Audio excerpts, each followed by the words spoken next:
Merveilleuse Angélique, film écrit et réalisé en 1964 par Bernard Borderie. Conan Bécher, le moine inquisiteur qui a plaidé contre le comte de Pérac en l'accusant de sorcellerie, est attrapé par la bande de Calambre-Daine, alias Nicolas, qui le condamne à être brûlé sur un bûcher. Terrifié, Bécher meurt sur le coup. Angélique vit maintenant à la cour des miracles avec Nicolas et sa bande aux petits soins pour leur marquise, ce qui n'est pas du goût de la Polaque, une prostituée jalouse. Barcarolle, en fuite devant les policiers, est poursuivi par un chien qu'Angélique parvient à maîtriser. Sa rivale profite de cette occasion pour essayer de se débarrasser d'elle sous prétexte qu'elle fricote avec la police. En effet, le chien qu'elle a su calmer n'est autre que Sorbonne, le chien de François de Grèze, l'avocat de Geoffrey devenu policier. Le grand Coerce, bandit rival de Calambre-Daine, avec qui il a conclu un pacte plus ou moins de non-agression, a vent de l'affaire et envoie son émissaire Rodogune, l'Égyptien, chercher Angélique afin qu'elle explique ses accointances avec la police. Il estime que c'est une raison grave qui rompt leur pacte. Nicolas choisit plutôt de se battre contre l'émissaire.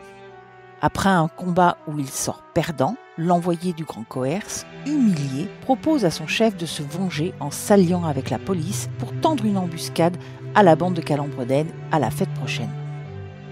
Nicolas échappe de peu au poignard de Rodogune. La bataille s'engage entre les deux clans jusqu'à l'arrivée de la police. En s'enfuyant avec Angélique, Nicolas est tué par un policier. Pendant ce temps, le grand Coerce a fait dévaliser le repère de Calambre-Daine, enlevant les enfants et les richesses, laissant la police attraper les prostituées, parmi lesquelles se trouve Angélique. Grâce au capitaine de la garde, qui veut profiter de ses charmes, Angélique récupère ses deux fils chez les Bohémiens et les confie à Bourjus, l'aubergiste du Coq-Hardy. Angélique fait la connaissance d'un aimable jeune homme connu sous le nom de Poète Crotté, qui rédige des pamphlets et est recherché par la police. Angélique reprend le Coq-Hardy, qu'elle baptise le Masque Rouge, et fait prospérer cette modeste auberge qui devient vite un endroit chic et réputé. Un soir, une douzaine de courtisans, masqués et fins sous, s'emparent de Lino, un garçon qu'Angélique a pris sous son aile, et veulent le sacrifier. Le marquis de Plessis-Bellière, qui est présent, s'oppose à cette immolation. Mais l'enfant est quand même tué par Monsieur, frère du roi. Angélique les chasse. En partant, il jette des bouteilles dans le feu qui transforme bientôt la petite gargote en brasier. Angélique a tout perdu à nouveau et décide de se venger. Par pamphlets successifs, rédigés par le poète Crotté, elle dévoile les noms des responsables de l'incendie de son auberge et complices de la mort de Lino. Le tout Paris suit ses accusations. Le roi s'en inquiète. Il craint que ces pamphlets ne dénoncent son frère.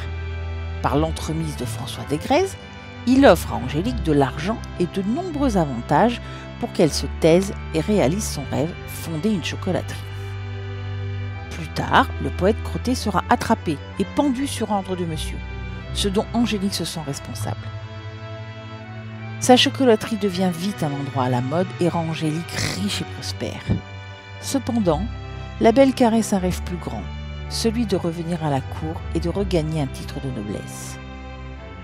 Cette ambition gravite rapidement autour de son cousin, le marquis de Plessis-Bellière, qu'elle veut épouser.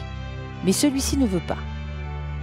Souvenons-nous qu'Angélique a déjoué un complot d'assassinat contre le roi, auquel sont mêlés Fouquet et le prince de Condé, entre autres. L'on vient d'arrêter Fouquet. Les conjurés qui ont conspiré avec lui ont peur et jurent la mort d'Angélique. Plessis-Bellière les détourne de leur macabre projet et propose de leur remettre la cassette, preuve de la conspiration, cachée par cette dernière dans sa propriété familiale. En échange, Angélique lui offre un marché. La cassette contre sa main. Mais au moment de passer devant le notaire pour rédiger l'acte de mariage, elle se ravise, écœurée par l'attitude de son cousin et s'enfuit en lui laissant la cassette.